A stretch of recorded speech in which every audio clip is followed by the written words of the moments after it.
tardes, ya les estoy dando la bienvenida a otra entrega de Sobrevivir en Miami, un programa que pretende hacerles llegar lo difícil del arte de vivir y algunas veces sobrevivir en esta ciudad siendo artista, político, humano.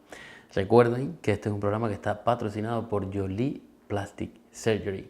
Y bueno, hoy tenemos un invitado especial porque es una de las pocas personas que ha tenido la valentía de decirle a la dictadura en su cara lo que piensa de ella. Bienvenido, Eliezer Ávila, aquí a Sobrevivir en Miami, y muchísimas gracias. Un placer, gracias a ti. Entonces, empezamos. Yo siempre empiezo este tipo de entrevistas igual, pero en tu caso hay un leve matiz. La pregunta en cuestión es ¿cómo y cuándo saliste de Cuba? Pero según tengo entendido, tú no has salido de Cuba definitivamente. Entonces, ¿por qué decides irte o alejarte de Cuba en estos momentos?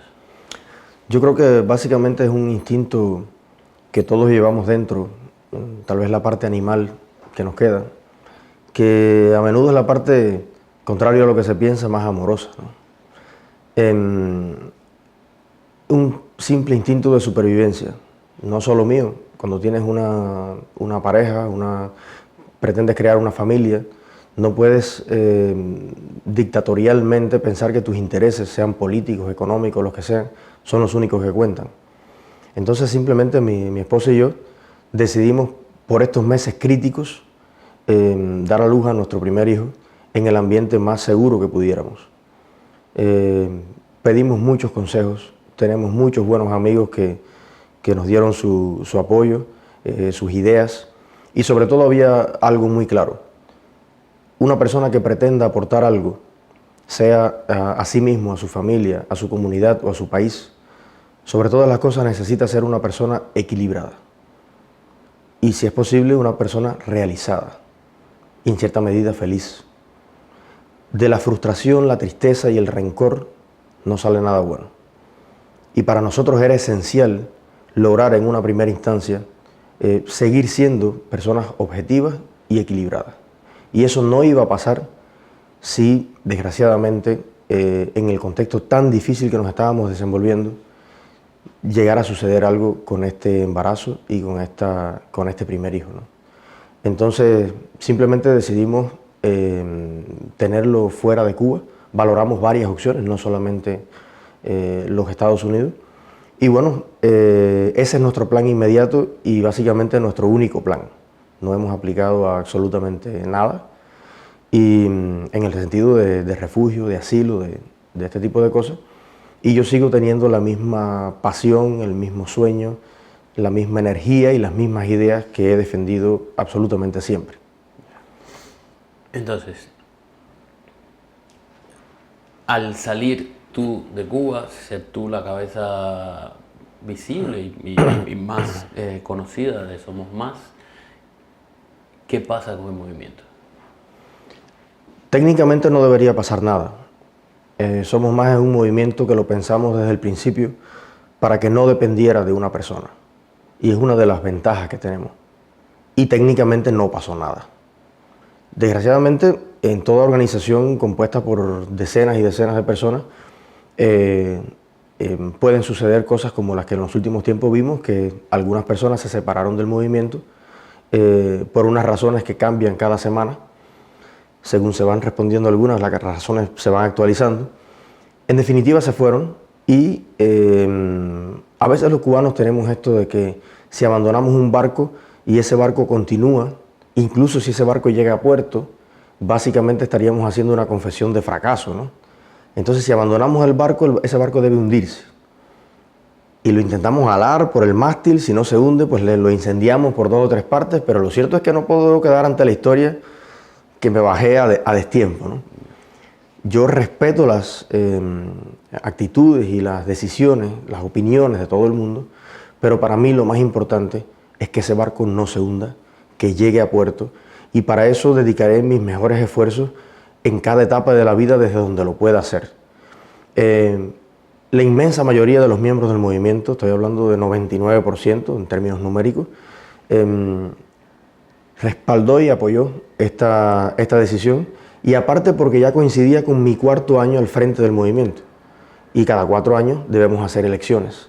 Por tanto, era un marco incluso propicio para que otros de los líderes que hemos estado preparando, que han estado asumiendo responsabilidades precisamente para compartir el derecho que tuve yo y el honor, pero también creo que es bueno que lo tengan otros, de dirigir el movimiento y estamos en las condiciones de traspasar eso sin ninguna dificultad. Hay más de 5 o 10 personas con capacidades iguales a las mías y en algunos sentidos superiores a las mías. Así que estoy plenamente confiado, convencido de que ahí somos más para rato. Y estas elecciones o estas personas que están preparadas, ¿llegarán en algún momento, tendrán lugar las elecciones, se cambiarán, serán los líderes del movimiento? Bueno, eso ya está público. Nosotros publicamos el cronograma electoral en la fecha exacta en que correspondía publicarlo. El día 10, o sea, mañana, se da a conocer la comisión electoral. La comisión transmite una serie de mensajes a los miembros de orientación sobre las elecciones. Luego tenemos, creo que son como 5 días o 10 para las postulaciones, que pueden ser voluntarias, o sea, cualquier miembro pleno del movimiento que cumpla las condiciones que exige nuestro reglamento, tiempo de estancia en el movimiento, una serie de residir en Cuba, puede postularse, puede ser postulado por alguno de los miembros, pero también puede hacerlo de manera independiente. Y nosotros no tenemos 7 escalones para llegar a presidente, es directo. Directo. O sea, usted se postula para presidente y si el 50% de los miembros plenos y aptos para votar, más 1, le votan, usted es el presidente del movimiento. Y entonces, en este sentido, después que publicamos nuestro cronograma electoral y todo, entonces hay gente que se ha quejado de eso y que me dice que traiciona al movimiento por dejar de ser el presidente del movimiento. Entonces ahí me viene, y disculpa que sea tan criollo, esta frase que decimos a veces los cubanos: si te la aplican lloras y si no también, ¿no? Bueno, entonces llevamos 50 años pidiendo poder elegir en algo y hay un movimiento que por primera vez lo hace y que lleva años estructurando la manera de hacerlo. Fue su intención y su vocación democrática desde su fundación. Entonces yo creo que es un evento feliz que debemos celebrar todos y seguir muy de cerca.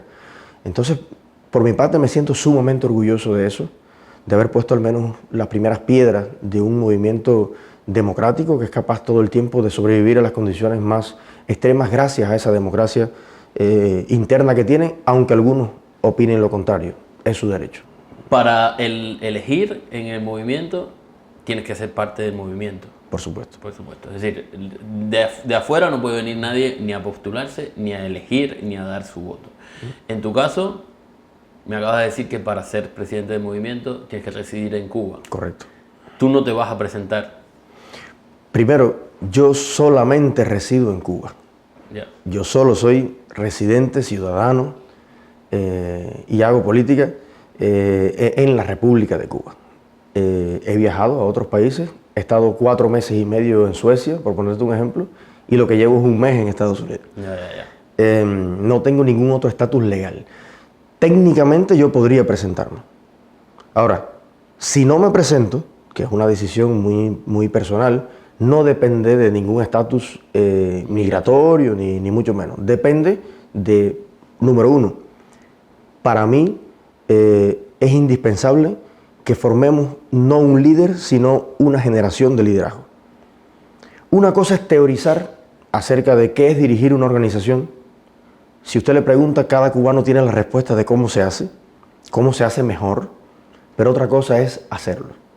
Otra cosa es estar sujeto al escrutinio constante, a la crítica, a los caracteres muy diversos y muy difíciles de muchas de las personas que lo integran, que a veces no tienen ninguna compatibilidad con usted en el plano personal. El único lazo que lo une a usted es que son miembros del movimiento. Entonces, yo siento que hay muchas personas que deben prepararse en ese sentido y endurecer la piel y saber todo lo que uno siente, todo lo que uno vive y disfruta, pero también todo lo que uno sufre y llora al frente de una organización. Y yo creo que estaría muy conforme, muy confortable con que otra persona, yo tengo mis propuestas, como cualquier miembro del movimiento, lidere por este tiempo, por 4 años más. Yo seguiré dando mi aporte al máximo, pero en Cuba no solo necesitaremos un presidente para el futuro, necesitaremos ministros, concejales, gobernadores, o sea, toda una capa de ciudadanos que ojalá sean los mejores ciudadanos posibles, con responsabilidad, con sentido ético, con experiencia, con habilidades y también un poco de carisma para ganarse a la gente, sobre todo en el sentido de inspirarles esperanza, motivación, devolverle los sueños que por 50 años se han privado de ellos. Y yo pienso que no se trata entonces de que una persona no va a transformar todo eso. Lo va a hacer una energía que van a crear muchas personas, hombres, mujeres, adultos, jóvenes, de cualquier raza, de cualquier orientación sexual. En fin, necesitamos una nueva generación de líderes, pero también de gente que participa en el servicio público en alguno de los puestos necesarios, y Somos Más se ha propuesto desde su fundación ser una escuela de líderes. Por eso fundamos la Academia 10-10, que era para preparar 10 líderes en 10 asignaturas, con 10 profesores en 10 días, y porque el 10 es el número también de los capitanes de los equipos de fútbol, etc. Y entonces jugamos con esa teoría. Los partidos deben ser escuelas políticas, que en Cuba no existe. Porque para serte muy franco, yo en esto soy un improvisado, totalmente. Soy un autodidacta. La música la hacen los músicos, el periodismo lo suelen hacer los periodistas y así sucesivamente, pero la política en Cuba, ¿quiénes la hacemos? En Cuba nadie. Lo mismo tenemos en un movimiento de oposición médicos, exmilitares, ingenieros, no sé, trapecistas. No tenemos en Cuba escuela de ciencias políticas y es la dura realidad la que te va dando a base de golpes los conocimientos para poder participar de una organización o dirigirla, que es mucho más complejo. Esta salida tuya de Cuba ocurre en un momento donde se te acusa directamente de desviación de fondos destinados al movimiento, donde según gente que se dice que el movimiento está a punto de desintegrarse. ¿Entenderías que esta mudanza pueda parecer una huida? Mira, honestamente, hay momentos en la vida en que uno debe tomar las decisiones que su corazón y su conciencia le indiquen. Y como dicen allá en España, el país que tú residiste durante mucho tiempo, me la suda profundamente lo que suele pensar quien no nos quiere bien, quien no nos ha querido nunca. De Somos Más están diciendo las peores cosas desde el momento en que nos fundamos. Eliezer Ávila lo mismo es por temporada agente del G2 que agente de la CIA, que manipulado por la mafia de Miami, bueno, no sé ya cuántas cosas me han dicho. Las que tú mencionaste son solo un appetizer. Se dicen cosas, muchas más cosas y mucho más graves. Entonces uno termina acostumbrándose a lidiar con eso, ¿no? Pero hay una cosa que yo creo que es lo que nos salva, lo que nos saca a flote siempre, es la esencia. Mantener la esencia de lo que siempre fuimos. Mantener la línea recta, aunque no coincida con ninguno de los extremos. Y tener el valor de ser tú mismo en cada momento, aun cuando te aplauden o cuando te repudian. Y yo he tratado, no digo que siempre lo logro, pero he tratado y seguiré tratando de mantener esa línea.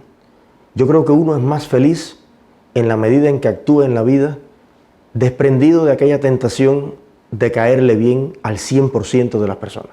Cuando tú te desprendes de eso, es un grado importante de libertad. Eres tú mismo. Si lo vemos desde el punto de vista político, fíjate, yo podría, si un día me postulo a la presidencia de Cuba, ¿por qué no? Podría ganar las elecciones con el 51% de los votos. Eso, en un padrón electoral de aproximadamente 5 o 6 millones de votantes, serían 3 millones de votantes más uno, ¿verdad? El otro 49%, ¿tú te has puesto a pensar cuánta gente es? Por supuesto. Sí, es lo que pasa. Ahora tú entras a Facebook y lees 4 opiniones, pero podrían ser 3 millones de opiniones.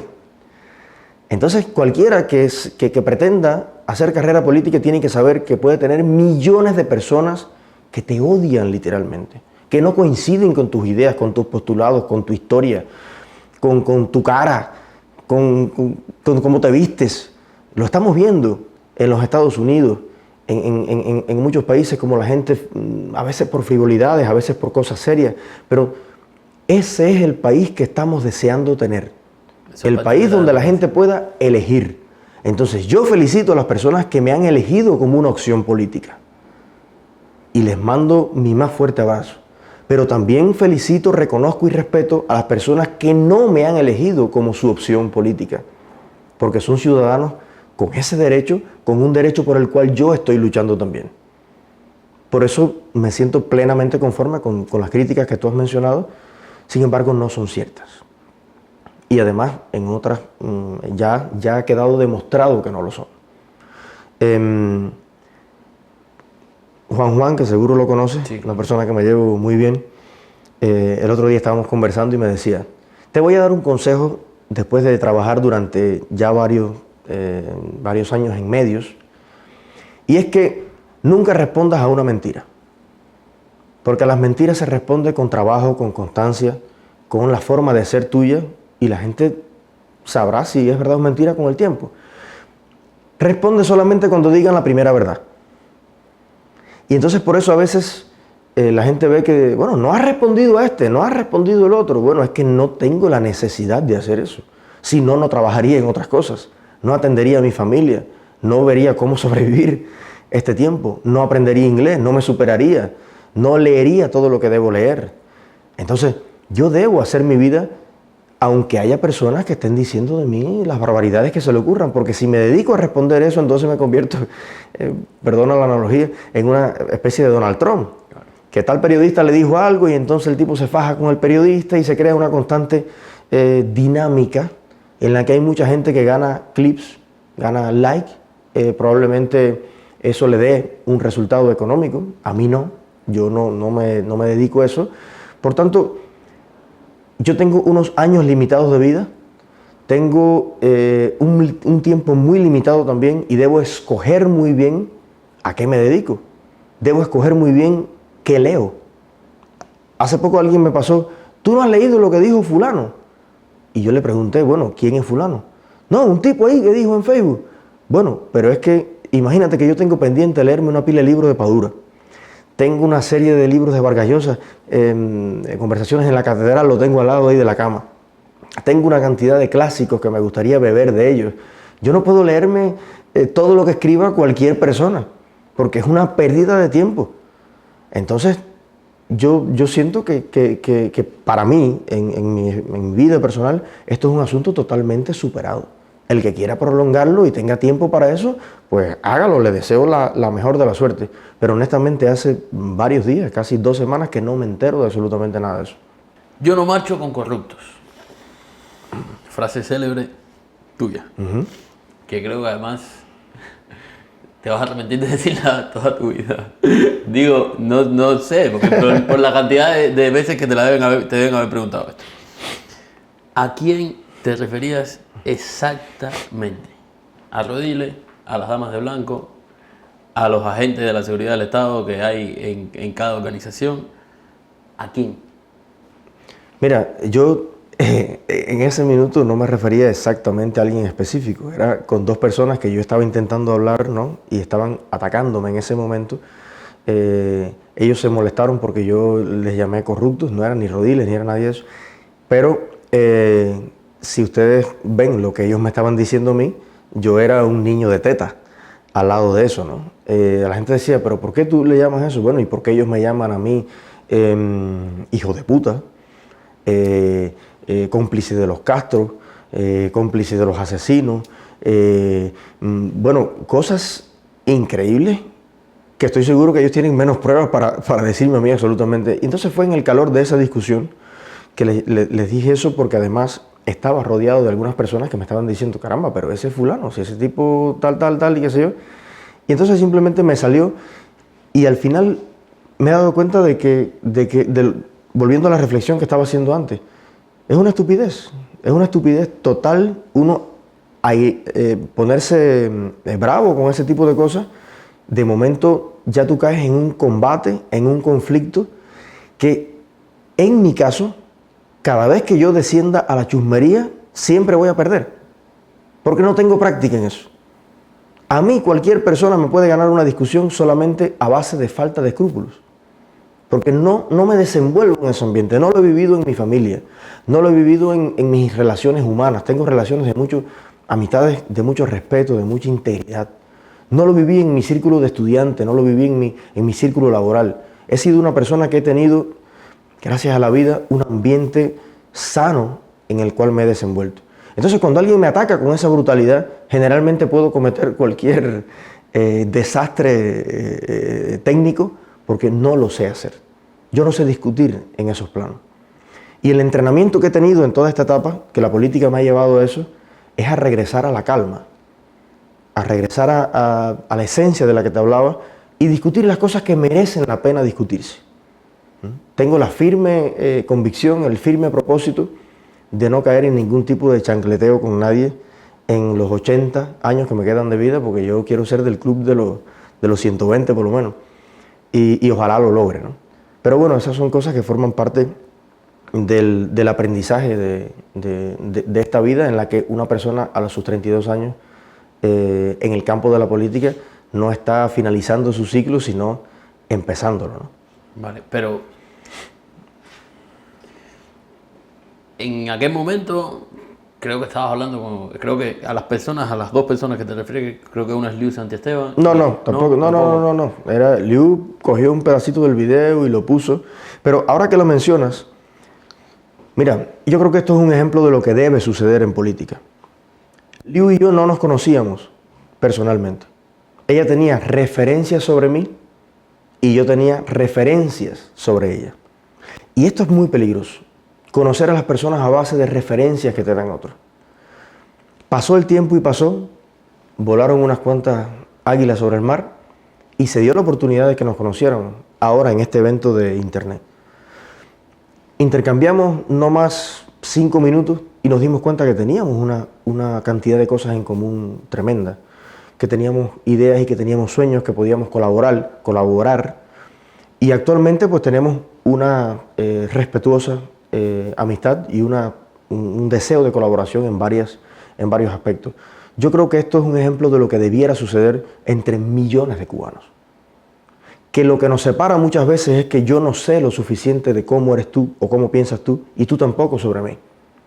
Pero todos hemos oído cosas terribles uno del otro, ¿no? Entonces yo le recomiendo a las personas que no se pierdan la oportunidad de conocer personalmente a los demás. Y también de tener abierto, de ser tolerante en eso y tener un margen a la duda, ¿no? A lo mejor esta idea que yo he visto por un video editado, por una opinión malintencionada, por una entrevista manipulada, a lo mejor eso no es la verdad, necesariamente. Y por eso es tan importante la unidad nacional, que todos los cubanos, los de aquí abracen a los de allá, a los de allá. Por eso creo tanto en el contacto pueblo, sobre todo entre cubanos. Me parece que eso es el primer paso para curar esas heridas históricas y un día podernos poner en la meta, juntos todos, para salir a luchar y a construir el país que queremos. Vale. Ahora, te entiendo perfectamente y estoy totalmente de acuerdo contigo. Pero no sé si estarás de acuerdo conmigo en que para lograr esa unión entre los cubanos, primordial es la confianza. Confianza, que yo pueda confiar en que la opinión que tengo de ti sea real. Y una opinión no se forma si no es a través de hechos. Y vuelvo a este mismo caso, porque como bien tú dices, por ejemplo, la gente que te acusa de ciertas y determinadas cosas, esas acusaciones van variando a medida que va pasando el tiempo.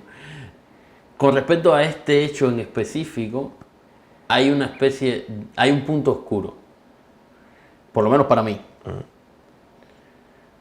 Y es, ¿a quién se refiere? ¿Por qué la palabra corrupción, que no es No es, yo no marcho con pendejos, yo no marcho con faltas de respeto, yo no marcho, yo no marcho con corruptos. Corruptos es una palabra que tiene un determinado significado. Exactamente, si no lo puedes decir o no lo quieres decir, lo entiendo. Pero la pregunta es, ¿a quién exactamente te referías cuando decías corruptos? ¿O por qué corruptos y no otro adjetivo? Bueno, probablemente en ese minuto el grado de información que podía tener sobre determinadas personas, la palabra que en mi subconsciente se puso en el directo, pues era esa.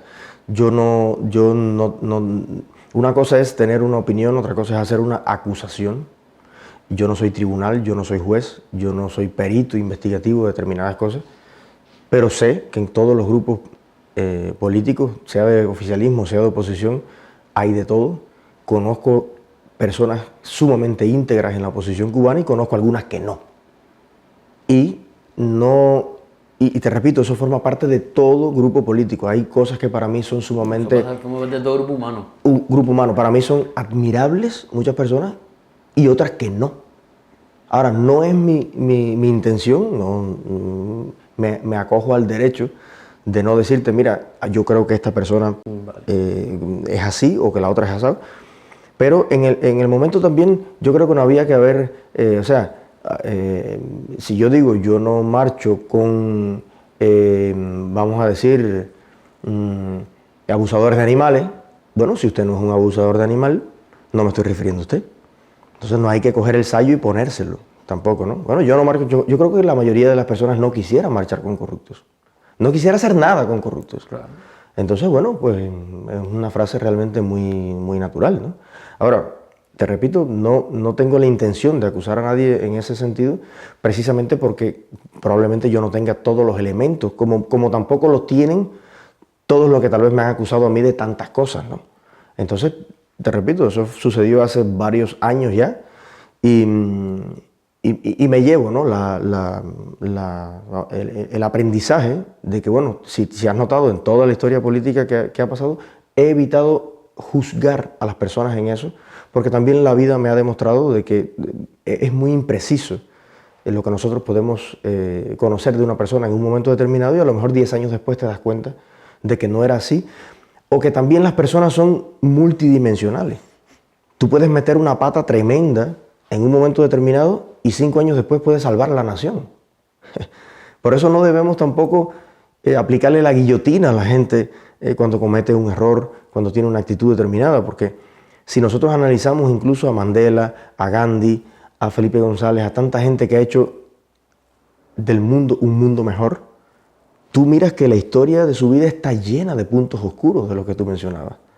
Algunos bastante oscuros. Sí, si alguien roba comida y después da la vida... Entonces es complicado eso, ¿no? Y hay cosas bien fuertes en la biografía de todas las grandes personalidades del mundo, ¿no? No digo yo que yo lo sea, pero precisamente como no soy tampoco, ni aspiro a ser un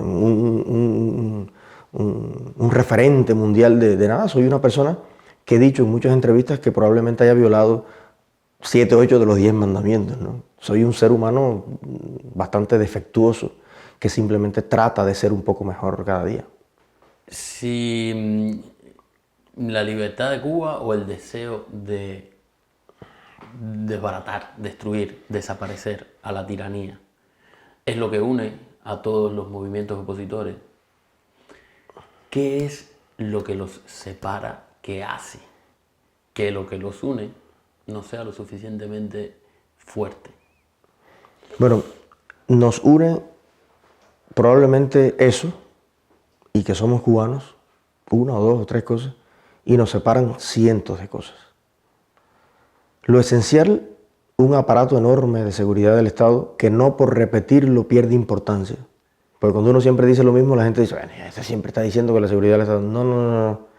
Hay, por cada opositor declarado abiertamente, hay probablemente 1000 agentes de la seguridad del Estado.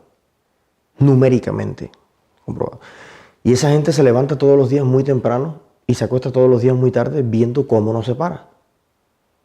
Nosotros lo que hacemos, por lo menos lo que hago yo, lo hago voluntariamente. Ellos no. Ellos tienen un salario fijo. Yo nunca he ganado un kilo por ser el presidente de Somos Más. O sea, tienen todo un ciclo de vida. Su salario, dónde nacen sus hijos, cómo es su atención médica, cómo son sus vacaciones, la casa que van a tener, la pensión que se van a... O sea, su vida depende de desunirnos, de vencernos con el arma de la desunión y de ponernos en contra y de que empleemos nuestras fuerzas y nuestras habilidades para destruirnos unos a otros. Y entonces estamos en una desventaja. Es como si jugáramos fútbol con una cancha inclinada, donde la pelota, como quiera que tú le des, viene para abajo. Y la única defensa que nosotros tenemos en contra de eso, que además se le suma la idiosincrasia del cubano, el ego, el carácter difícil. Después, en algún momento, si me preguntas, como me comentaste antes de la entrevista, qué tipo de personas me gusta y esas cosas, te diré algunas cosas sobre eso, pero el carácter del cubano a veces es muy difícil de conciliar. Yo he tenido personas, por ejemplo, que me invitan a comer aquí en Miami. La pasamos muy bien con su familia y todo eso. Y al otro día, a las 5 de la tarde, yo no les he hecho una llamada para saludarlos, para decirles gracias ayer por la cena, ¿verdad? Porque entré a las 8 de la mañana a un evento y son las 5 y estoy reunido. Y a las 7 de la noche me han pasado un mensaje diciendo: Eliezer, yo no pensé que tú fueras tan desagradecido, chico. Después que te abrí las puertas de mi casa y mi familia y estuvimos allí, oye, ni un mensajito me has pasado hoy en todo el día, chico. Y esa persona es capaz de unirse pasado mañana a una campaña en mi contra. O sea, tenemos una sensibilidad tan frágil para cosas. No somos capaces de ponernos en los zapatos de la otra persona. No somos capaces de tal vez pensar en positivo. Oye, si no me ha llamado, si no me ha respondido el correo, si tal cosa tal vez es porque... O sea, pensar alguna cosa en positivo de eso, ¿no? Es como que pensamos mal por adelantado. Aparte de eso, 50 y tantos años de dictadura han dejado una cantidad de personas desequilibradas mentalmente. De verdad, no te puedes imaginar, ¿eh? Sí, no, si me lo puedo imaginar, ¿cómo no me lo voy a imaginar? Pero te estoy hablando de un número desproporcionado. De personas que sucede como con los juegos estos de computadora, que la gente es una persona, vamos a suponer, gordito, bajito, así, qué sé yo, no tiene amigos, no tiene nada, pero que cuando se crea un perfil digital es alto, rubio y verde, con tal no sé qué, y crea todo lo y tiene 1000 amigos y es el mundo entero. Bueno, el Facebook es exactamente eso. Tú a veces lees a personas que logran escribir y te parece una persona coherente, seria, productiva. Detrás, muchas veces de esos perfiles, hay una persona, pero loco de papeles. Loco de papeles. Y a mí, de hecho, mi esposa me dice que tengo una suerte para eso, porque me persiguen. Me persiguen. Tú sabes, establece una amistad y yo pienso que son personas fáciles de tratar, de llevar, y le hago una broma y le echo un chiste a una persona y me ha buscado un enemigo. Entonces, todo esto en su conjunto hace una maraña en la que tú tienes casi que caminar todos los días por el filo de una navaja y es muy difícil que no te caigas de ese filito. Y muchas veces la seguridad lo que hace es simplemente sentarse a esperar. Sabe que tu ambiente es tan complejo, estás rodeado de todas esas dificultades, que tarde o temprano alguien se va a poner bravo contigo, algo se va a poner, y ellos lo único que van a tener que hacer es echarle combustible a esa llamita, y esa llamita se va a convertir en un incendio por sí misma, porque el carácter nuestro es el mejor combustible para eso.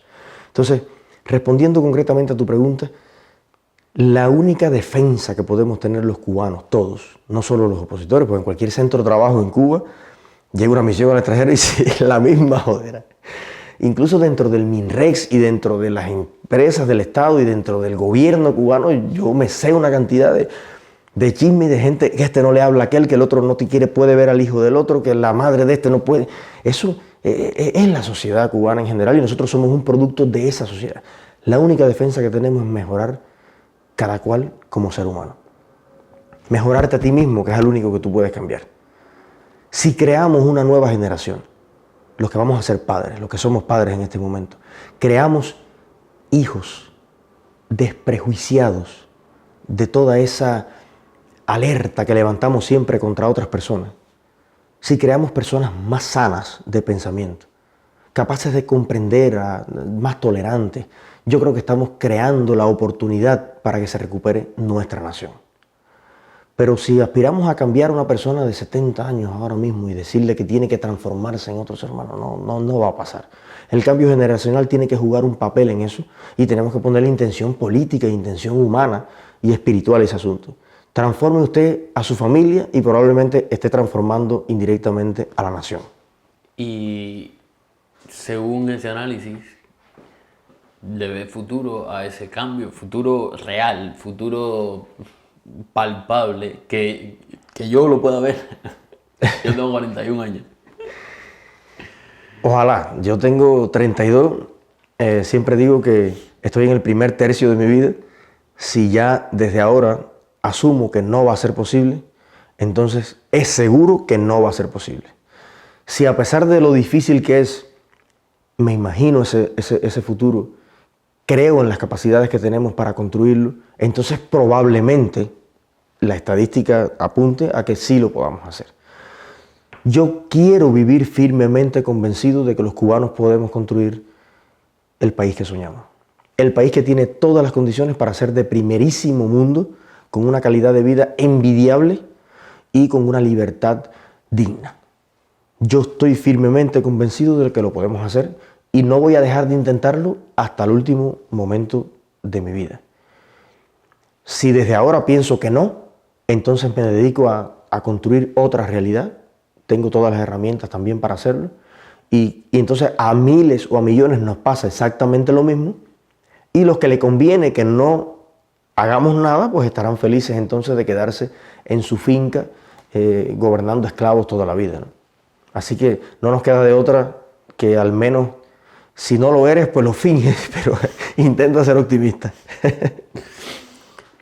Tú naces a la vida pública, por lo menos para mí, por aquella famosa pregunta a Alarcón en la UCI, un acto que en ese momento, más que de valentía, parecía una locura, teniendo en cuenta las circunstancias.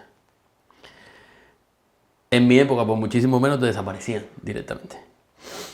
Teniendo en cuenta que el acceso a Internet en aquel momento era casi nulo y sabiendo cómo actúan las fuerzas represivas de nuestro país, ¿no te parece extraño que esa grabación haya visto, que esa grabación haya visto la luz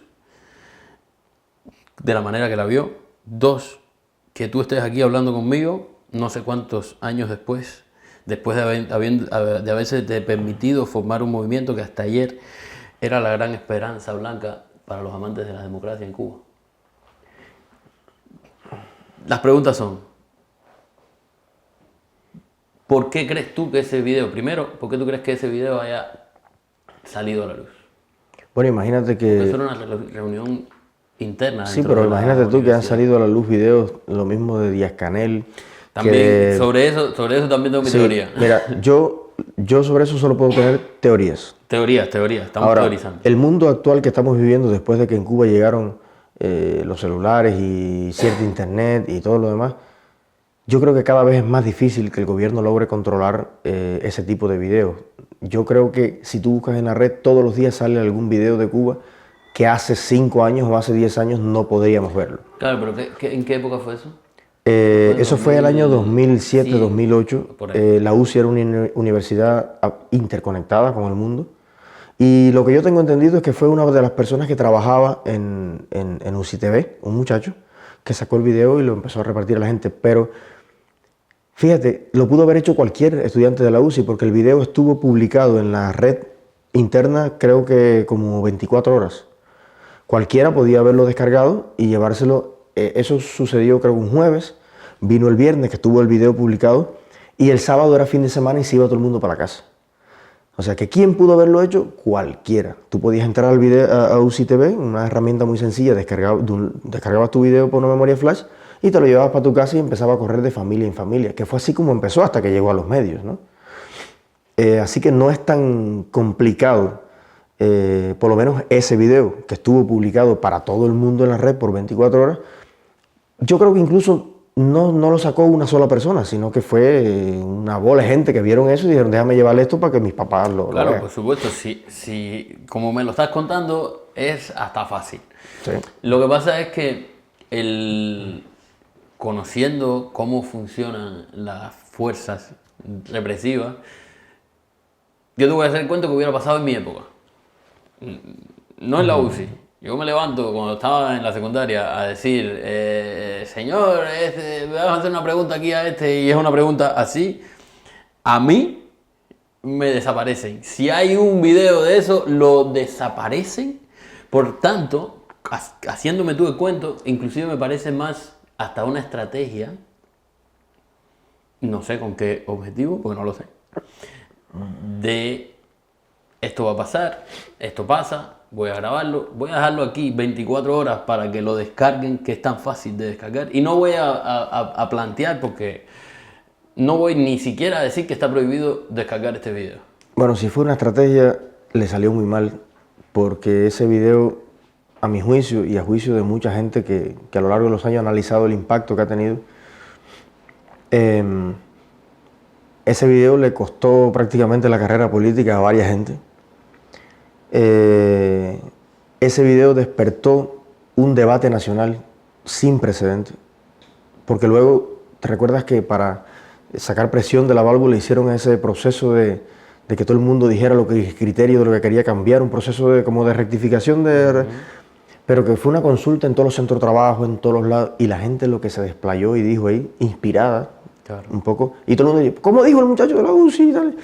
No, el video es brutal. Y a mi juicio, si tú vas a calcularlo históricamente y lo vas a poner en el plano de las cosas positivas o de las cosas negativas, yo creo que he constatado a lo largo de los años que fue una de las cosas más positivas que han sucedido. No fue algo tan heroico como se suele pensar, por lo menos yo no lo hice pensando en eso, pero su impacto yo creo que ha sido bastante bueno.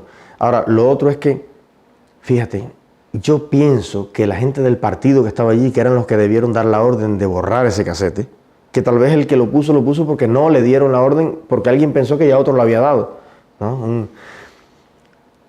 Algunos de ellos pensaban que Alarcón había trapeado el piso conmigo, ¿eh?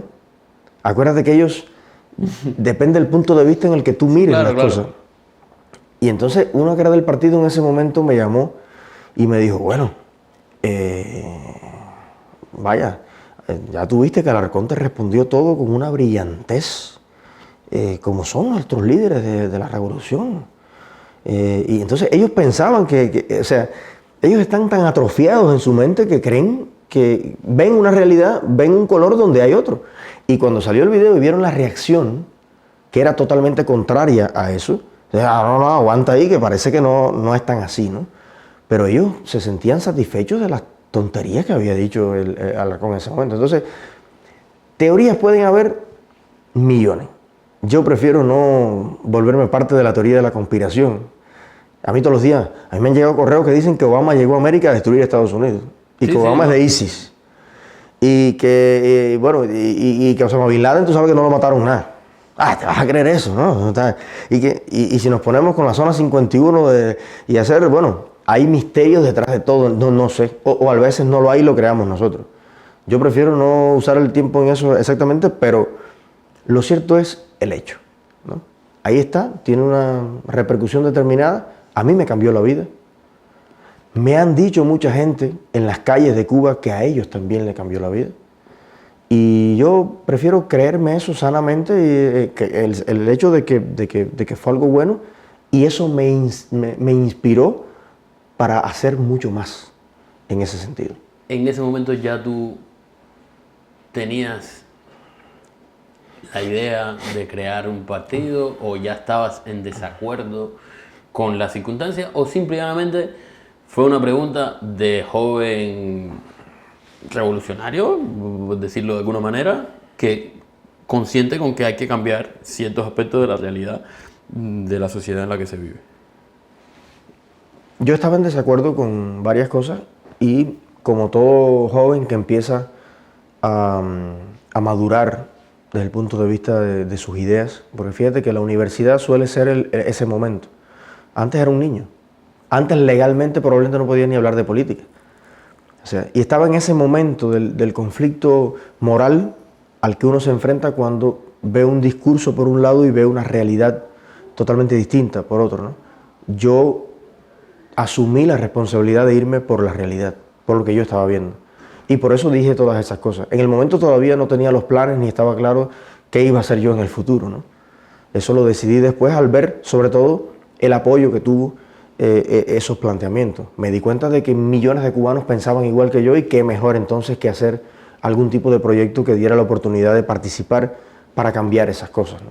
Pero eso vino después. En el momento solamente me quería desahogar. ¿Y qué consecuencias tuvo para ti? Como estudiante, como persona.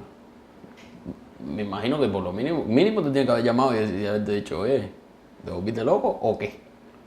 Y más teniendo en cuenta que la UCI era una universidad... Oye, déjame tomar agua. Sí, toma, sin problema. Que la UCI era una universidad creada por el Estado cubano para controlar ciertos y determinados puntos que se le estaban yendo de las manos.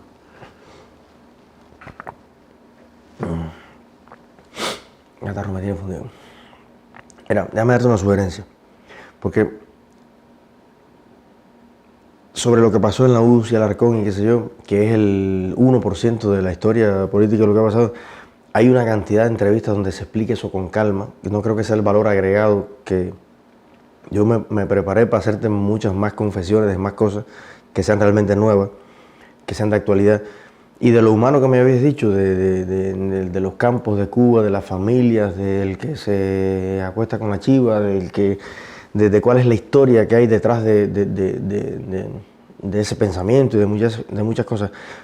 Pero te sugiero, si quieres, para no, te digo en favor de la entrevista, como igual ya va a durar bastante tiempo, para no repetir explicaciones, porque por ejemplo en la entrevista con Bailey, es exactamente, bueno, qué pasó después de y eso está en YouTube y tiene millones de visitas. Entonces ya no es un tema nuevo o no es un tema que tal vez la gente ya va a... Yo si quieres te vuelvo a responder lo mismo, pero... No, yo lo que pasa es que... A lo mejor tú en lo particular no has visto todo eso, pero es algo que es voz populi, todo el mundo sabe que después de la UCI me puse a vender chorizo, helado por 4 años, que volví a La Habana, que hice la entrevista a Estado de Sats, pero que es una historia larga, pero muy manida ya, ¿no? Entonces, yo a veces cuando veo la televisión digo, Alarcón cero. Estoy diciendo, no me habla Alarcón. Porque también eso te pone a girar en un círculo vicioso que es tu pasado. No es tu presente ni es tu futuro. Entonces, es casi un retroceso mental también, ¿no? Pero si tienes algo, o sea, para mí, yo tengo muchas teorías, ideas sobre muchas cosas, ¿no? Entonces, lo mismo en música, que deporte, que a esto, que a lo otro. Pienso que le podemos poner un toque fresco de las cosas que nadie regularmente pregunta, ¿no? Para no hacer lo mismo. Claro, lo que pasa es que tú tienes que entender que tú eres una personalidad. No creo. Eres una persona, pero eres una personalidad. Para conocer a la persona hay que conocer a la personalidad. Yo te lo pongo sobre aviso, ¿eh? Vamos a cambiar, tú eres el dueño de la entrevista. Vamos a cambiar la pregunta. Pero te digo que es algo que ya... ¿Por qué hay, según tú, opositores a los que no dejan moverse de Cuba, no los dejan salir de las cárceles, los matan? Y hay otros que como tú, como Rosa María, como Giovanni, como Rodiles, como Berta Soler, se mueven libremente por el mundo diciendo las cosas que, por decir lo mismo, otros están presos o muertos en Cuba. Bueno, yo lo que creo es que... Y esto es una pregunta que le hice hace 3 días a Rosa María Payá, sentada en ese mismo lugar. Te quiero decir que no es personal. Sí. No, yo lo que creo es que eso es muy relativo. Tú me ubicas en este punto en las personas que salen libremente y que dicen lo que piensan. Bueno, yo a veces he podido salir y a veces no. Ahora mismo estuve 4 meses esperando juicio con una limitación de movimiento tremenda, legal. Acabo de ser víctima, yo y mi familia, ser víctimas de una ocupación de todos nuestros bienes. No solo lo político, sino todos nuestros bienes. Yo hubiera preferido un poco de día en un calabozo y que no me quitaran todas esas cosas. Hubiera preferido una galleta y que no me quitaran mi computadora. Entonces, en general, la represión y la magnitud con que se aplica es una caja de sorpresa. No hay lógica incluso detrás de eso. Hay veces que usted va al aeropuerto y es carril verde, nadie te molesta. Y hay veces que vas y te dicen, está regulado, no puedes salir. Hay veces que entras y no pasa nada, y hay veces que entras y te lo quitan todo. Entonces, yo no... en cada una de las personas que mencionaste han sucedido todas las historias. Yo he estado detenido en varias provincias decenas de veces. Me han bajado de las guaguas en Cuba, han cerrado todo el barrio y han hecho las cosas más terribles. Han puesto policías arriba de las casas y han dicho que yo tenía armamento en la casa. Entonces, yo creo que ponernos a competir en quién tiene la peor historia no es algo productivo, ¿no? Yo tengo la historia que me ha tocado. No sé si más mala o más buena o igual que le ha pasado a otros, pero yo no dirijo la represión en mi contra. Yo no sé por qué estoy aquí y no estoy preso. Eso lo decide no sé a qué niveles, ¿no? Hay gente que ha estado preso y después está aquí. Te repito, no hay un patrón de que a este siempre le vaya bien y al otro siempre le vaya mal. Tengo entendido que a cada uno nos atienden personas que igual son seres humanos que piensan distinto, que se levantan un día con el moño virado, que al otro día hacen otra cosa. Y lo que yo veo es que esa represión es más bien caótica. Tú no puedes decir, esto va a ser así o va a ser... Nos levantamos todos los días sin saber cómo va a ser ese día. No creo que la represión otorgue privilegios. Toda es mala. Hay gente que ni ha estado preso, ni ha estado detenido, sin embargo le han hecho una campaña de difamación brutal. Y yo creo que hubiera preferido otras medidas más drásticas y no que se haya dicho sobre esa persona, sobre su familia, sobre sus hijos, todo lo que se ha dicho. Entonces, si me dan a escoger, prefiriera tener una relación digna con cualquier otro partido político y que tuviéramos un ambiente más sano para todos y que ninguno se viera expuesto a las cosas que nos hemos visto, ¿no? Sobre todo las cosas tan trágicas como lo que le pasó a la familia Payá, que son los extremos del asunto, ¿no? Tú como persona, ya no como figura política, como persona, ¿qué crees que necesita nuestra sociedad para curarse de este proceso que ha sido como un cáncer a la libertad en general? No solo la libertad individual, sino la libertad de pensamiento, de movimiento, de expresión. Necesita muchas cosas, pero bueno, evidentemente necesitamos un Estado de Derecho, eso es clave para partir de ahí. Necesitamos una nueva Constitución, que no es más que un nuevo pacto social y político de cómo va a ser la nación cubana. Necesitamos que se derriben todas las barreras que nos separan, ideológicas, geográficas, legales, migratorias, una lista larga. Sin embargo, la pregunta más que qué necesitamos sería por dónde empezar. Exacto. Eso es clave, porque no todo lo puedes cambiar al mismo tiempo. Ojalá, pero la práctica demuestra que no puedes coger y borrar de un plumazo lo que se ha destruido en más de 50 años. Pero, por ejemplo, por ponerte un ejemplo, una de las cosas que más se habla es el deterioro de los valores. El deterioro de los valores de los cubanos en general tiene un reflejo en el deterioro de todo, de la economía, de la sociedad, de la educación, de la salud. De los valores parte nuestra responsabilidad para llevar adelante cualquier cosa. Bien, si analizamos los países excomunistas donde hubo transiciones de esta índole, el factor económico jugó un papel determinante en la restauración de los valores nacionales y de los valores humanos. ¿Cómo funciona esto? Como mismo hay un mercado financiero, hay un mercado de información, hay un mercado de valores. Los valores no pueden ser productos netos de un estado de conciencia, de muela, de decir que hay que ser así porque eso es bueno. Los valores tienen que ser una necesidad de insertarse en un mercado. La economía basada en la propiedad privada es en sí misma, al menos lo veo yo así, contrario a lo que muchos piensan, una generadora constante de buenos valores. Actualmente, ¿cuáles serían los parámetros que elige un administrador estatal para escoger a la persona que va a trabajar con él en ese almacén? Probablemente que sea tan ladrón como él, probablemente que sea cómplice de las peores cosas que ocurren, ¿no? O que vea lo que está pasando y no diga nada, o que se moje con lo que se puede llevar. O sea, son los peores valores. Si ese almacén fuera particular, si ese almacén fuera privado, ¿cuáles serían los valores por los cuales el dueño escogiera a una persona para trabajar en ese almacén? Todo lo contrario. Todo lo contrario. Honestidad, integridad, inteligencia, capacidad de resolver problemas. Vamos a la familia. ¿Qué le está diciendo hoy la familia a nivel de ejemplo? ¿Qué está viendo los hijos? Que los padres que fueron íntegros, que fueron revolucionarios en su momento, que arriesgaron todo, que no ganaron nada, que hicieron, hoy son los ciudadanos de quinta categoría que tiene nuestro país. ¿Quiénes han salido adelante? Los inventores, los que hicieron los negocios más turbios por aquí y por allá, los que chivatearon a muchas personas, los que ascendieron pisoteando gente. Entonces, se ha premiado lo malo en vez de lo bueno, ¿no?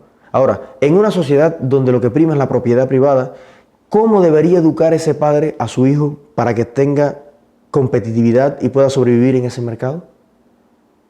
¿Te das cuenta? Debe enseñarle desde pequeño a no robar, a estudiar mucho para llegar al máximo de sus capacidades, a no mentir, o sea, a los valores que va a escoger el empresario que lo va a contratar.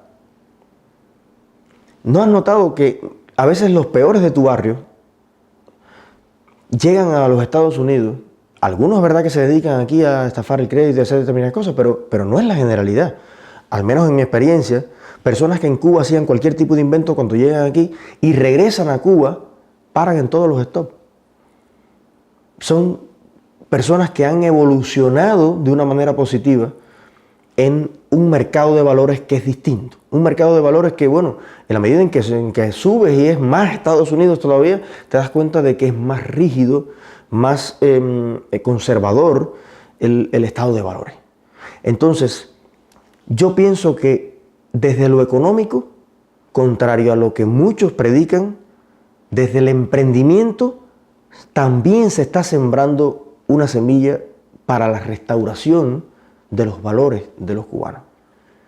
Por eso hay que apoyarlo decididamente. Decididamente. Eso es un plus. El emprendimiento hoy en Cuba no es un cómplice del gobierno, ni a nivel de valores, ni de prácticas, ni de dominación hacia la gente. Es todo lo contrario, en su esencia. Aunque no venga aquí el dueño de una pizzería a defecarse en el progenitor de los líderes políticos cubanos, aunque no haga eso, ya con su labor en Cuba, que está creando empleos y separando a las personas de un cordón umbilical del Estado, del cual dependen y a cual tienen que rendirle pleitesía todos los 1 de mayo, ya está creando seres humanos que tienen una manera independiente de gestionar su vida, que es la única oportunidad de ser políticamente independiente. Y por eso, y quiero que no se me malinterprete en ese tema y se analice a fondo eso, porque si tú le preguntas a los más radicales de Miami o de Cuba, ¿qué sistema van a instalar en Cuba después del comunismo? ¿Cuál tú crees que va a ser? Supuestamente el capitalismo, ¿no? ¿Te parece que el capitalismo? Bien, ahora respóndeme una cosa. ¿Cuál es la esencia filosófica del capitalismo? ¿Qué es la columna vertebral que sustenta la teoría del capitalismo? ¿Cuál es? La ley de la oferta y la demanda, ¿no? Pero la propiedad privada. La propiedad privada. El predominio de la propiedad, del ejercicio pleno de la propiedad privada, con todas sus garantías. Entonces, ¿cómo vas a ir en contra de los pocos que en este momento están sembrando la semilla de esa propiedad, de esa manera de producir, de esa manera de crear? Si estas personas están plantando la base de lo que tú luego vas a restaurar, ¿entiendes lo que te digo? Por supuesto. Porque si mañana llega el momento de la transición en Cuba Y tú lo que tienes son 11 millones y medio de personas sumamente pobres, de personas sin experiencia de ningún tipo en la gestión económica capitalista, de personas que no están acostumbradas a pagar ningún tipo de impuestos, de personas acostumbradas a pedirle al gobierno poquito o mucho, pero lo necesario para su vida, de que alguien se los tiene que dar. Usted va a empezar de cero a cambiar esa filosofía. Si usted tiene una red de emprendedores que han sido medianamente exitosos, otros que fracasaron, pero también adquirieron experiencias, otros que el comunismo reprimió, como lo está haciendo ahora, pero entonces ya se convencieron de que precisamente ese sistema no es viable, usted tiene mejores condiciones para restaurar integralmente la sociedad. ¿Cuál fue la ventaja de Chile o de España en el momento de su transición? Es que fueron dictaduras que bajo esa dictadura se creó un sistema de producción capitalista que hasta en algunos casos tuvo sus momentos de éxito. Entonces, cuando cambió la dirección política, cuando cambió la constitución, cuando cambiaron las leyes, había una infraestructura a la cual usted echarle mano.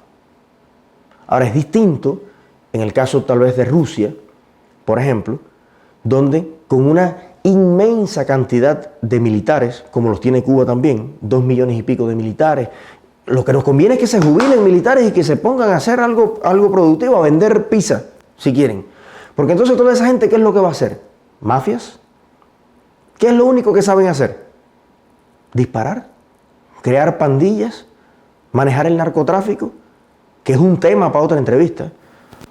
Yo conversé con alguien que está muy informado en esos temas en México y me decía, la DEA ha calculado que en Cuba, en 5 años, después de una transición, los cubanos no solamente van a ser parte del puente de drogas hacia Estados Unidos, los cubanos van a dirigir el asunto.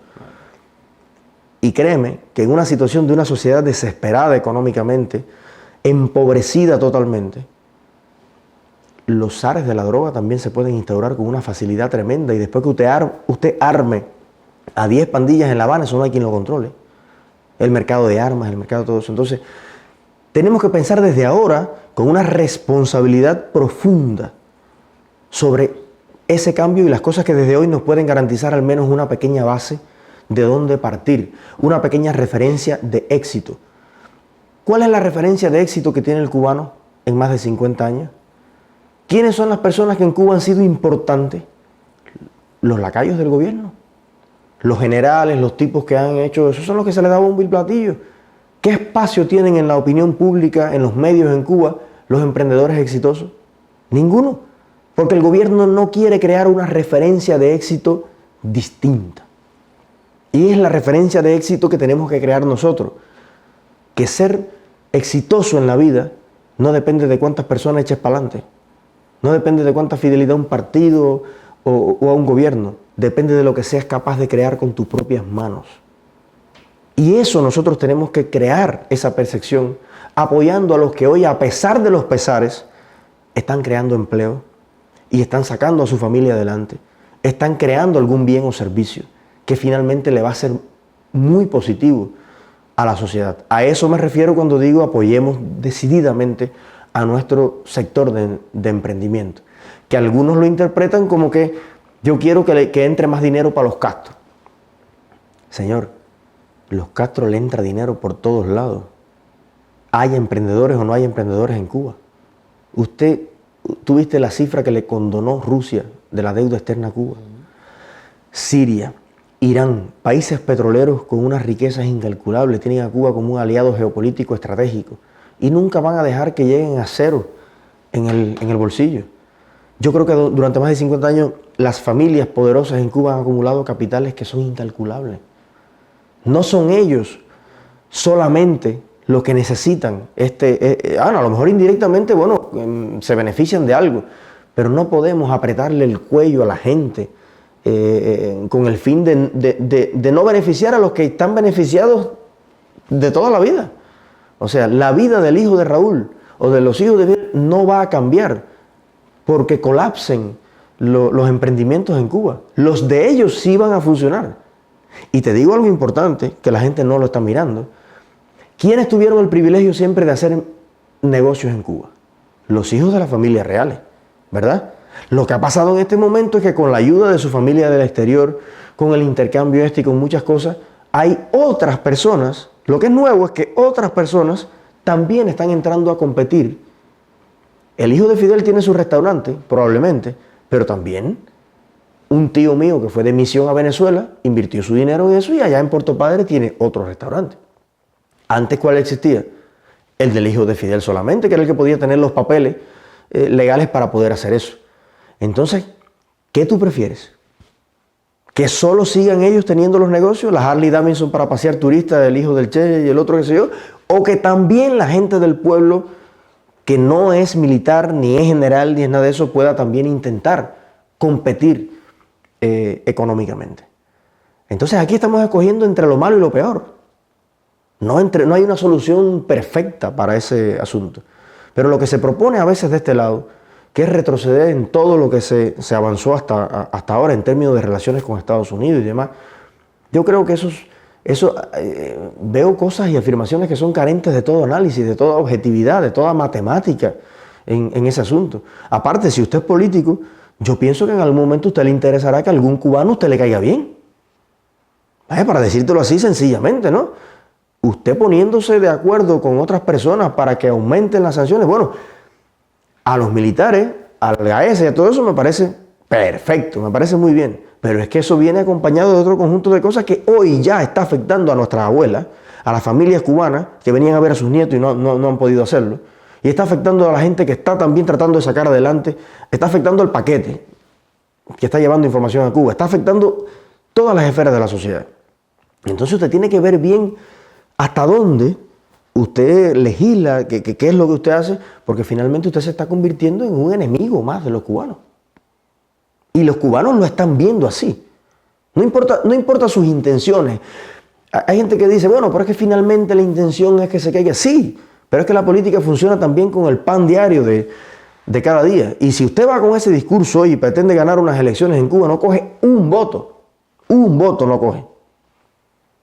Allá ellos, ese es su problema. Y si les cae mal lo que yo le estoy diciendo, allá ellos. No tengo ningún problema con eso, pero me parece que son pasos totalmente errados, equivocados, y lo he visto. Aquí invitan a algunos emprendedores a determinados eventos y lo que hacen es atacarlos en vez de reconocer lo que han hecho. Y decirles, no, pero a ver, pero dime, pero Castro, pero tal, qué sé yo.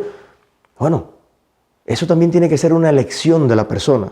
En cierto momento, decir políticamente lo que estime. Yo me siento muy feliz cuando lo hacen, pero también puedo entender que hay que respetar su derecho en un momento determinado a preservar determinada cosa, porque su aporte a la sociedad no es lo que te diga en esa entrevista. Su aporte a la sociedad es lo que está haciendo allí en Cuba. La cadena de valores que está creando en Cuba, de todo tipo, económicos, morales, laborales. ¿Cuántos jóvenes han aprendido a levantarse temprano, trabajar 12 horas, llegar cansados a la casa y tener un trabajo serio en un restaurante en Cuba? ¿Usted cree que eso no es importante? ¿Usted cree que no es importante aprender a tratar dignamente a las personas? No a patadas como se trata en muchos lugares estatales. ¿Usted cree que no es importante que se preparen miles de chefs en una isla que hoy, mañana y siempre va a vivir en gran parte del turismo? Señores, eso es bueno también. No existe para Cuba una única cosa buena. Existe una cosa que es la mejor de las cosas, que es que el sistema cambie y que podamos establecer una democracia bien. Pero existen otras cosas que también son buenas. Hay que aprender el español en todas sus variantes. La palabra también existe. Y también es bueno que se vayan desarrollando estas iniciativas económicas. Eso no está en contraposición. Usted siga su lucha a su ritmo, a su manera. Ahora tendrá mejores condiciones para hacerla. Pero no imitemos al gobierno cubano en la repulsa y en la guerrita con los emprendedores. Porque una oposición que no tenga nociones económicas va a ser nefasta para Cuba. El gobierno de Cuba todo lo que ha hecho es sacrificar la economía en función de la política. Ahora necesitamos una generación de políticos que use la política como herramienta para tener una gran economía, que es otra cosa.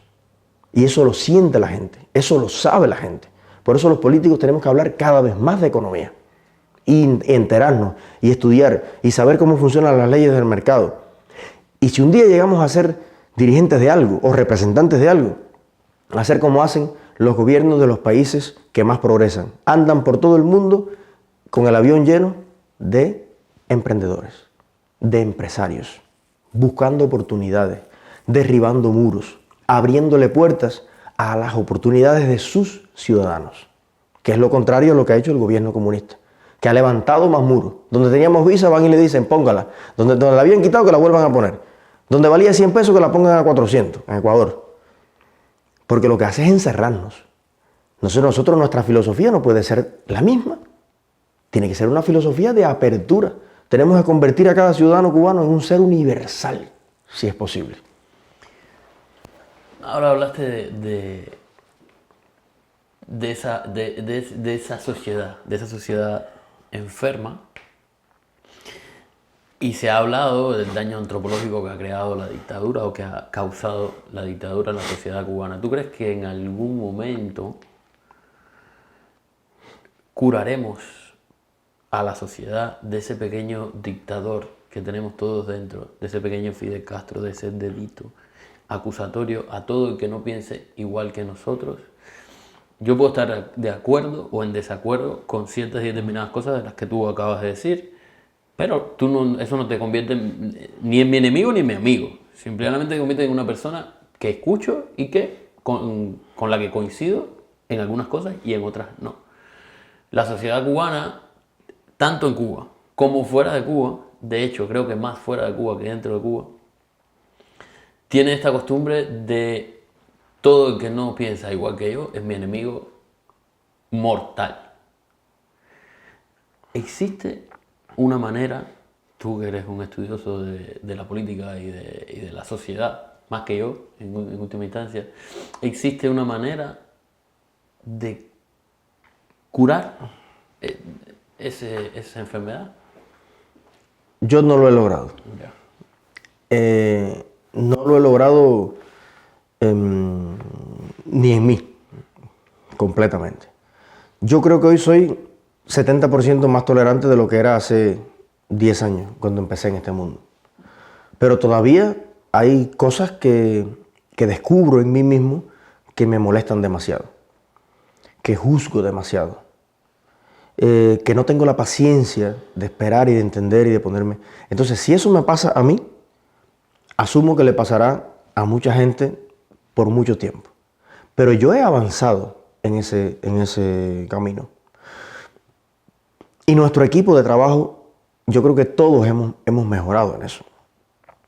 Yo creo que eso lo cura la dinámica de una sociedad en la que no ocurre el fenómeno del palomar con 4 granos de maíz. ¿Tú criaste paloma? No, pero conozco, es decir, estuve muy ligado con las palomas. Bueno, ¿qué pasa cuando las palomas no han comido del día anterior y tú le arrojas a un palomar lleno de palomas un puñadito de maíz? Se revientan todas fácil. Se desbaratan. Porque el instinto de supervivencia saca de los seres humanos a veces lo peor, la ira, el deseo de revancha, la venganza.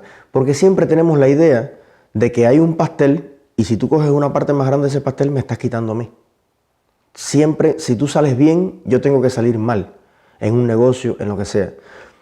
Yo creo que la mentalidad que debemos instaurar nosotros en la sociedad y que se va a instaurar en la medida en que nos recuperemos económicamente, es la mentalidad del ganar-ganar.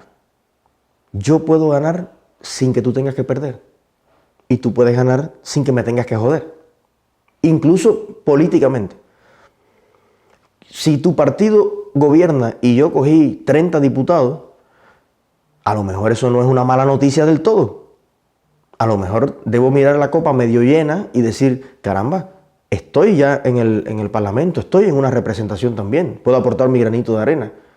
Y usted optimistamente puede ver también dentro del espectro lo bueno y la dicha que a usted le ha tocado. Yo noto que los cubanos todavía pensamos en el ganar-perder, en todo, en las relaciones interhumanas, en todo eso, pero poder superar una mínima escala económica en el que haya una clase media que viva con un piso de dignidad, porque lo que nos han puesto es techo. Lo que una sociedad tiene que poner es piso. De ahí para arriba, pues usted arréglesela. Lo que de ahí para abajo, entonces tenemos que actuar.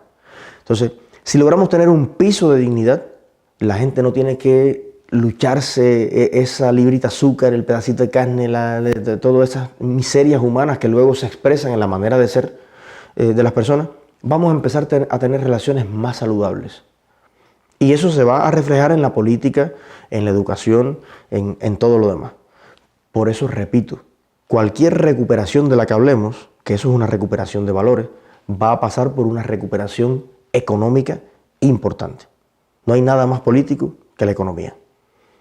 Es decir, si mañana, febrero de 2018, deciden hacer elecciones libres de verdad, y tú te presentarías como presidente o para presidente, tu principal arma o tu principal valor electoral sería recuperar la economía. Es lo primero. Bueno, yo presentaría un programa más amplio donde tenga una serie de pasos, pero partiendo del hecho de que hay que recuperarlo todo, hay que recuperar la salud, hay que recuperar la educación, hay que recuperar los valores, hay que recuperar la infraestructura, pero la pregunta es ¿con qué vas a recuperar todo eso? Entonces, hemos vivido en una sociedad burbuja, que ha inflado todos los números, pero que a la hora de la verdad no hay recursos para hacer ni para reparar un edificio de lo que se están cayendo. Entonces, todos los sueños políticos que usted tenga para su sociedad tienen que tener un sustento económico para llevarlos a cabo. Por eso yo, evidentemente, en mi programa daría una prioridad importante, en primera instancia, a la recuperación económica.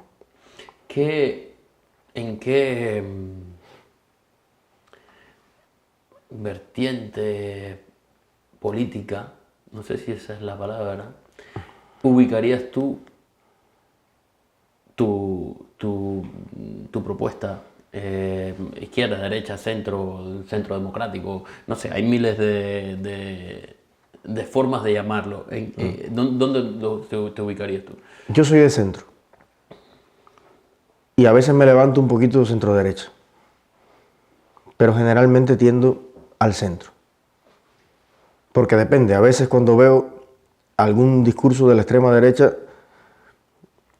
por lógica opositiva, entonces me corro 2 milímetros a la izquierda si es necesario. Cuando alguien es capaz de decirme que, vamos a decir que la empresa y el mercado, sin intervención de ningún tipo, es capaz de crear todas las oportunidades necesarias, yo no creo tampoco en ese extremo, ¿no?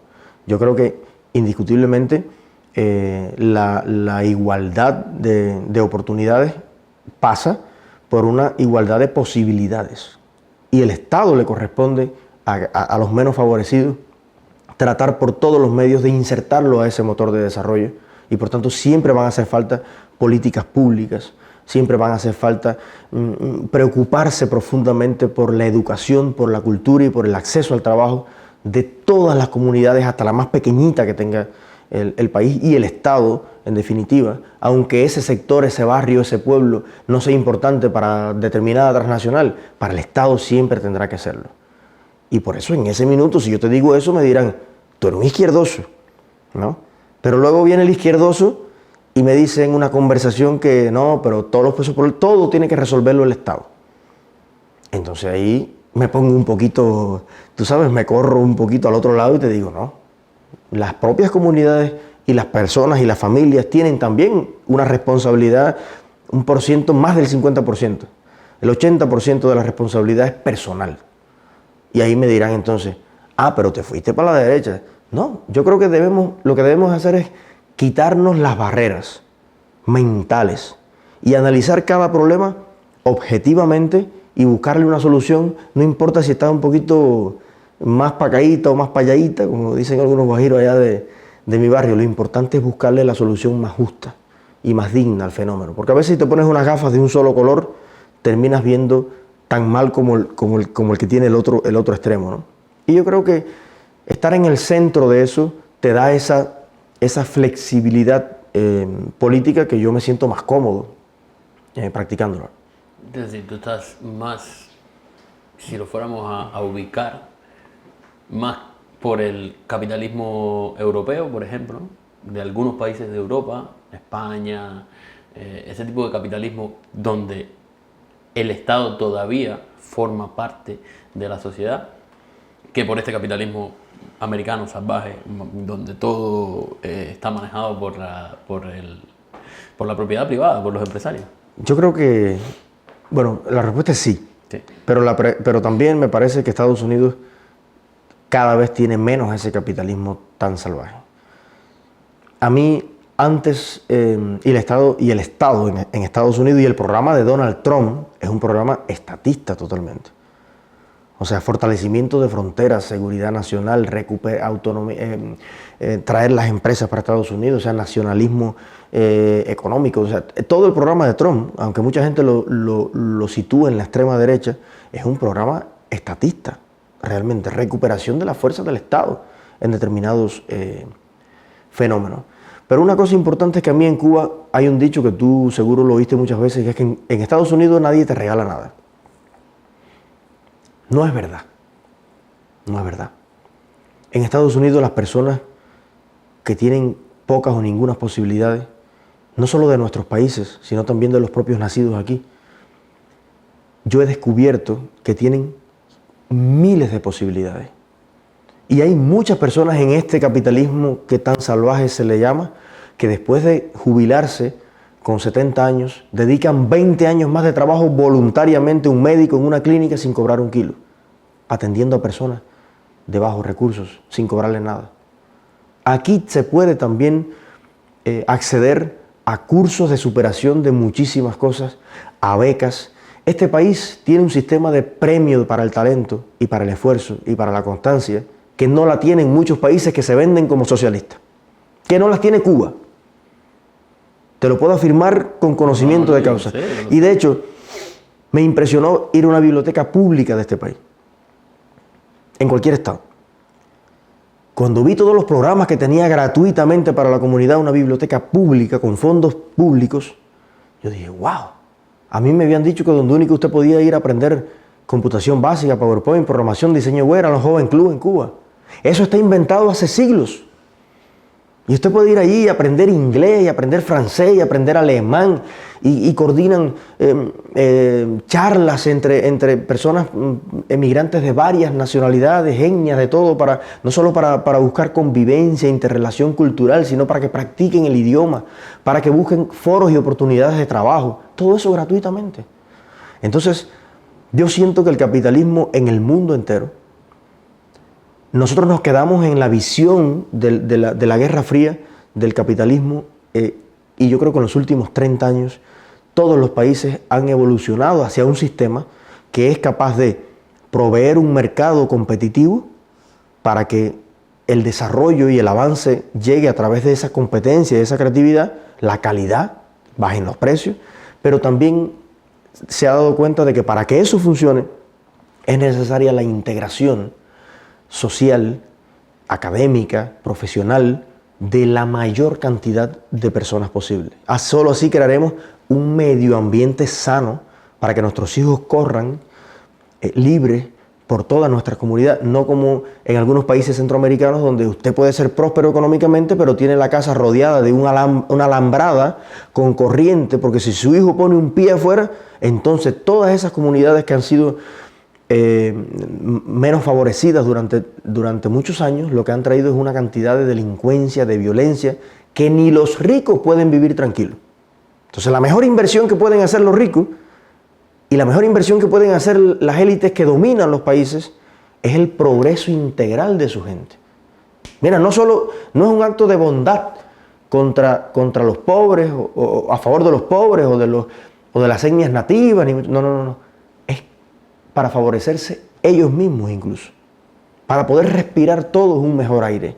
¿Por qué se vive mejor en Europa o se vive mejor en Estados Unidos, en Canadá? Porque hay más gente que vive mejor. Aquella teoría que nos decían en Cuba, tú recuerdas de que en el mundo cada vez hay más, para que haya cada vez más ricos, tienen que haber cada vez más pobres. Sí. Un mundo, algo así, ¿no? Eso es totalmente falso. Lo sé. O sea, pueden haber en el mundo cada vez más ricos y los hay. Cada año hay más dueños de empresas, de compañías. Hay más gente que tiene $1 millón. Todos esos números van ascendiendo. Pero también cada año han salido millones de personas de la pobreza. Y la clase media mundial, vista desde que se empieza a medir ese asunto, ha evolucionado de una manera exponencial. Entonces, podemos estar todos un poco mejor. Eso yo estoy plenamente convencido de eso. Sí, no hay necesidad de que para que yo ganes tú pierdas. Exacto. Volvemos a Somos Más. ¿Cuántos integrantes? ¿De qué número o de qué tamaño es el núcleo de Somos Más?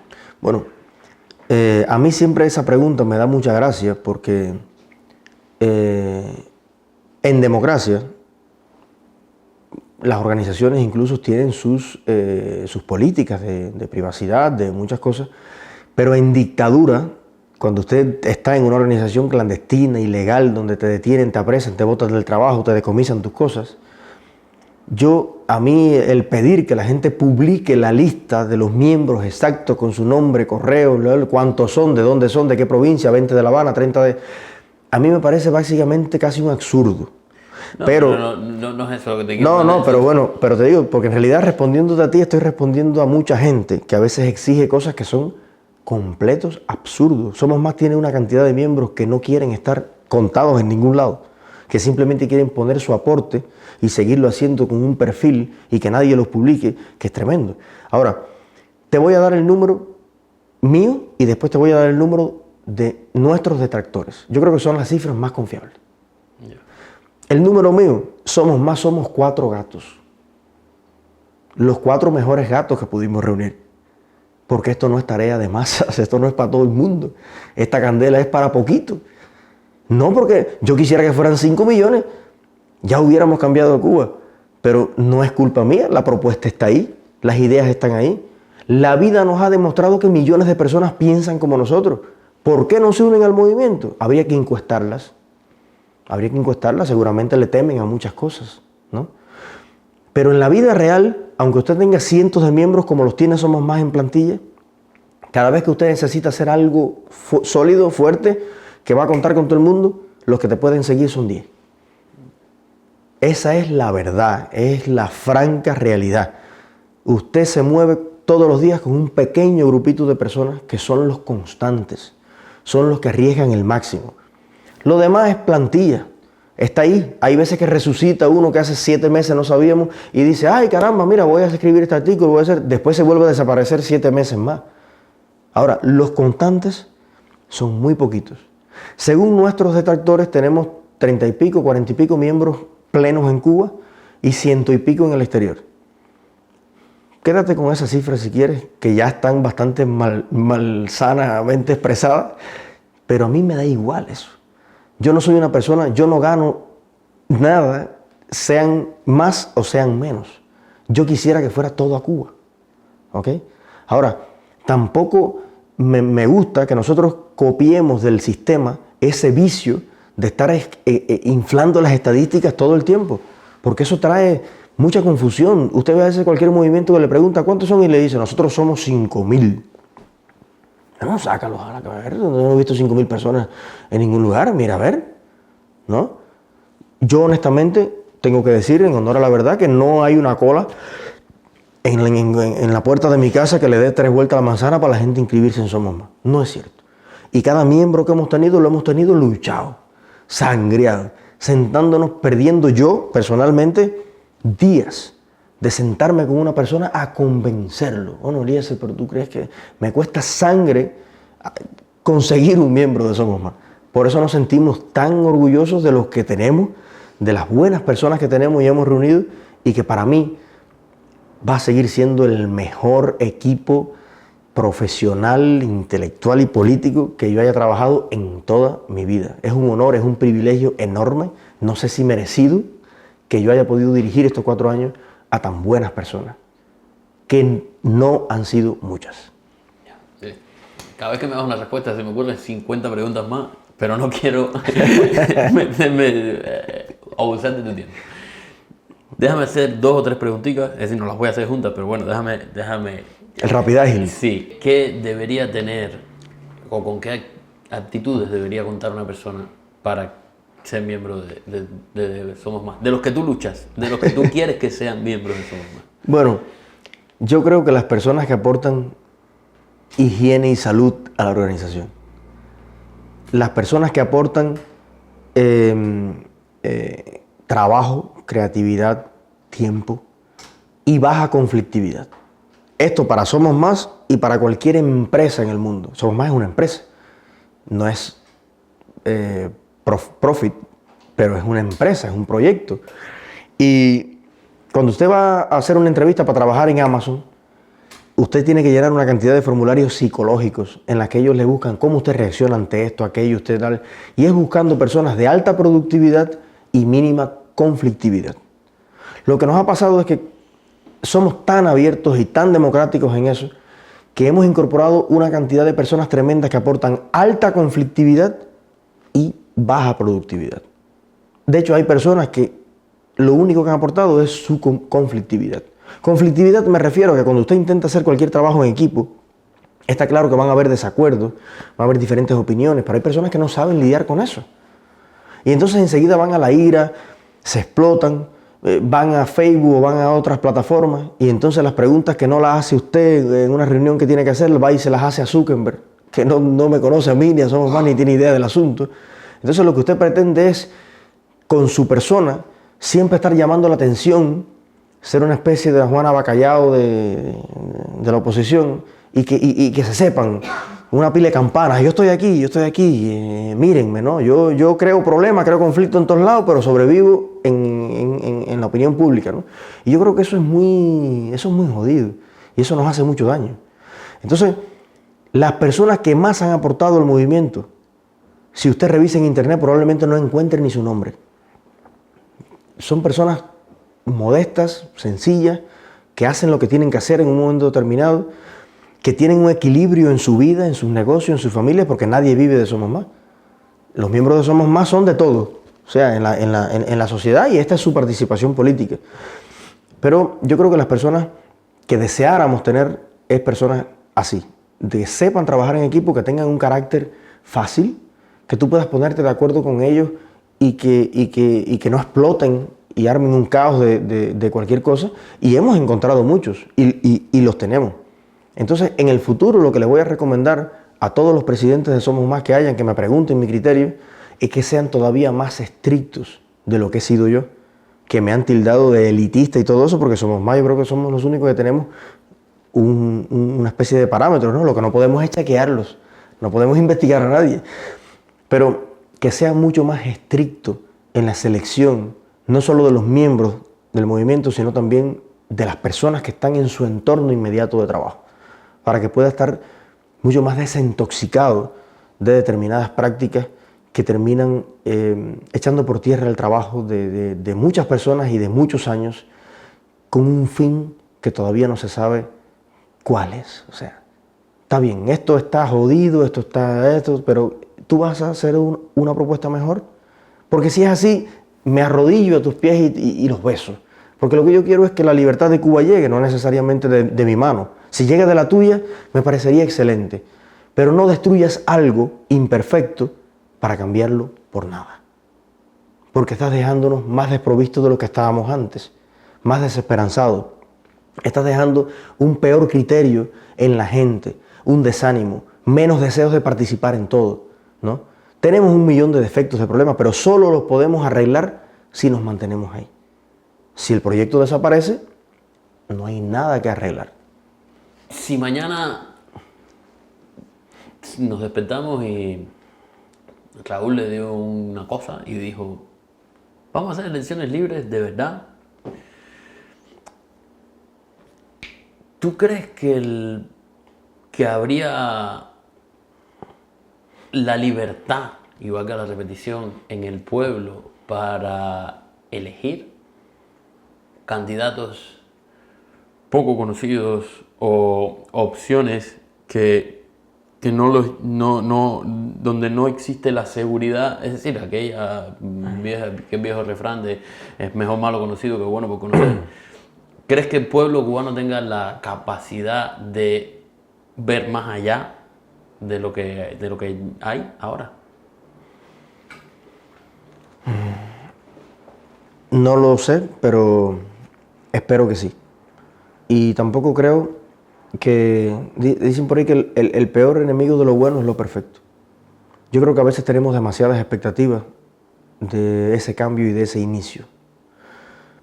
Sería demasiado iluso pensar que esos primeros pasos democráticos van a ser ideales. Yo creo que va a haber de todo. Va a haber intentos de explotar esa democracia. Va a haber guerrillas políticas de resentidos del sistema que van a tratar de desmoronar todo. Creo que van a haber disputas muy serias dentro de los demócratas. Creo que va a haber una lucha encarnizada por el poder desde todos lados. Creo que va a haber compra de partidos, alianzas de intereses económicos, yo creo que va a haber de todo.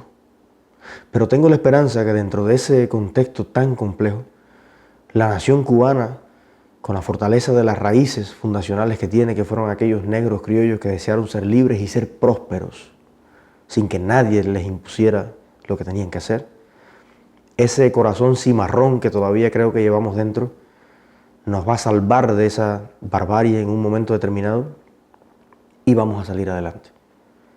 No será fácil el camino, lo puedo asegurar desde ahora, no lo pensemos así. Pero eso también va a ser la escuela de la nación, una escuela que no la podemos evitar. Si tú no fueras miembro de Somos Más, es más, si Somos Más no existiera, tú como ciudadano, en esta misma situación hipotética que te acabo de poner, ¿cuál sería tu opción de las conocidas, de las que tú conoces? Obviamente tú debes conocer más opciones que yo. Para votar, ¿a quién dirías? Esta gente me parece que están haciendo bastante bien. Dejando a un lado a Somos Más. Sí, claro, por supuesto. Okay. Para quitarte esa responsabilidad. Dale. Mi candidato presidencial sería Dagoberto Valdés. Interesante.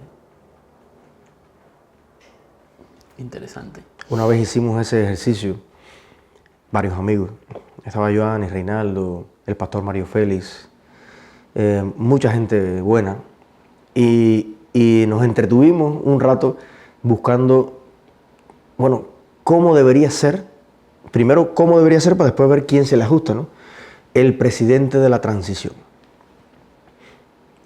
Y entonces empezamos a poner en una pizarra cómo debería ser, ¿no? Pero primero, que fuera una persona lo más culto posible, preferiblemente un humanista, en un contexto en que lo que se trata es de unir, de reconciliar una nación,